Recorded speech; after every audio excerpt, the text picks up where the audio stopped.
செய்யறாங்க, ஒலிம்பிக்ல சாதிச்சிருக்கிறாங்க. மாவட்ட அளவுல, மாநில அளவுல, தேசிய அளவுல என்ன செஞ்சிருக்காங்க, சாதிச்சிருக்கிறாங்க. இருக்கவா இல்லையா? பார்க்கிறோம் நிறைய. பாத்தீங்கன்னா அந்த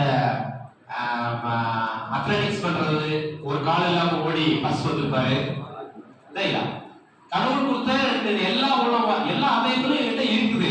ஆனா என்ன இருந்து இல்ல, அதை சரியாக பராமரிப்பது இல்லை. அதை சரியாக பராமரிச்சோம்னா நம்ம ஆயுசு நாட்கள் அதிகமாக போகும். அதை சரியா பராமரிக்கிறதுக்கு இல்லாத காரணத்தால் தான் நிறைய பேருக்கு பிரச்சனைகள் வர்றது.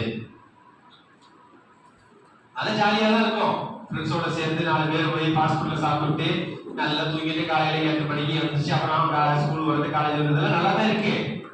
ஆனா நாம் செய்ய வேண்டிய தனிப்பட்ட விஷயங்கள் என்ன இருக்குல்ல, காலையில சாயந்தரம் வரைக்கும் என்ன செய்யணும்னு இருக்குல்ல, அதை சரிவர செஞ்சாதான் என்னங்க நம்மளுடைய வாழ்க்கை பிரகாசமா இருக்கும்.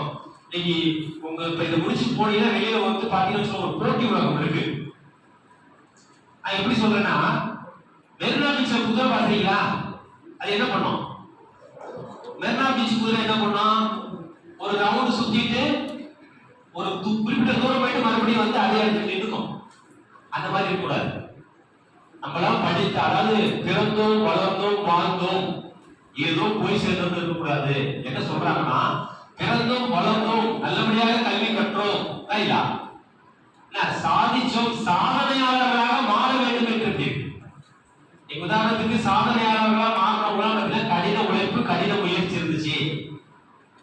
திரு சச்சின் டெண்டுல்கர் உலகமே பேசுதா.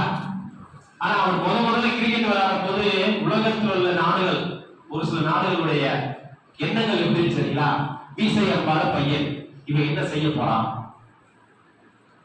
தோல்வி இருந்திருக்கும், அவருக்கு தோல்வி இருந்திருக்கும்ல, இருந்திருக்க